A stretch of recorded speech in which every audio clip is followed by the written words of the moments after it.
This is the B-flat natural minor scale. And in this video, I will be showing you how to play it, 3 simple exercises to master it, and lastly, all of the chords that work within it for use in songs and composition. So let's go. B-flat minor consists of B-flat, C, D-flat, E-flat, F, G-flat, A-flat, and B-flat. And if you're looking at my MIDI keyboard, you can probably see those aren't the same names that he just said. Well, you could also call the scale A-sharp, but no one does. I don't, so we're calling them flats for today. Anyhow, you also will see that it possesses all of the black notes, flats or sharps, whatever you want to call them.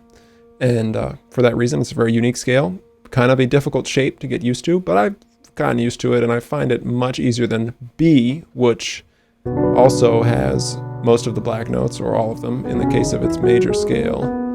I just find B much more difficult to play than B-flat, for some reason. Either way, what makes these two scales so weird is that the 1 and the 5 is a different color, which is not the case in any other scale or chord. Only B-flat and B. So because of that reason, yeah, it makes total sense. The finger position for the scale is pretty unique. And what I would do, and I do this on most scales, is start on a black note. Yeah, I guess that's true. I start on my pointer, go to my thumb on the black note, come back to the pointer, middle, then cross over to my thumb on the 5th. I almost always do that unless the 5th is a black note. And I think that's why B is so trippy, because the 5th is a black note. And then finish it out relatively normally. So basically, it's almost as though you were playing it normally, except instead of starting on your thumb, you start on your pointer, and then you kind of restart on the 2 with your thumb. And in the left hand, you know, whatever that is, similar idea. Starting on one finger that's not the thumb. Well, obviously you wouldn't start on your thumb in the left hand, but also not starting on the pinky, because that doesn't set you up to be able to pivot. So ring, finger, thumb, ring, middle, thumb, crossover, ring, middle, pointer.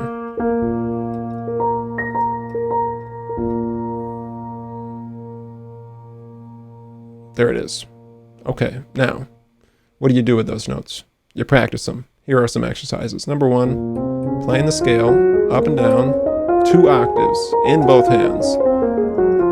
Don't cheat on me and do just one hand, 1 octave. That does not work.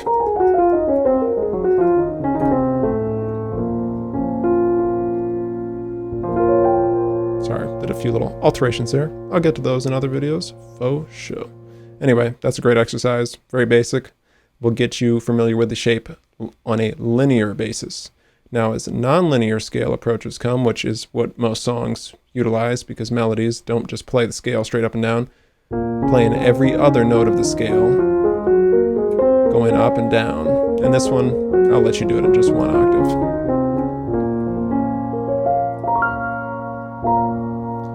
It's great. It gets you knowing the notes, but on a more unique a more individual basis. And as I'm doing right now, you can also play that exercise harmonically, which leads into the scale chords, which we're going to get into next.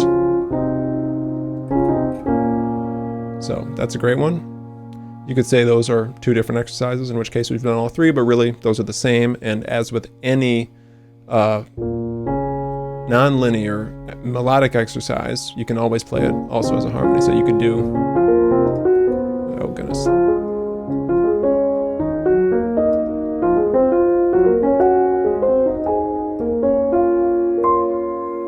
Anything, and you can play it both as melody and harmony.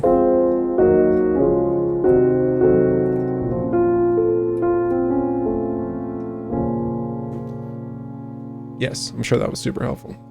Anyway, scale chords, what are they? They are all the chords that fit within the notes of the scale. So picture this, see if I can play them all at the same time. Those are all the notes of the scale. Each triad consists of 3 notes that are skipping 1 note in between each note. So 1, 2, 3. We skip the 2. That's our first part of our triad. 3, 4. Sorry, what am I saying? 1, 2, 3, 4, 5. So we skip 3. Wait, no. We skip 2 and 4. God, this is harder than I thought. That's your triad. So basically, for these notes, which is all the notes of the scale, each chord skips 2 in between the notes. And that creates your triad shape.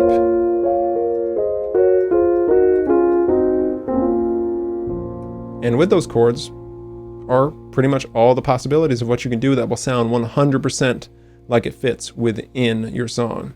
Obviously, songs don't follow a 100% fit in the scale rule, because the 5 chord, which is in like every song, is a major, which does not fit in this scale. But this will give you a good guide, and what it'll mostly help with is on the piano playing level.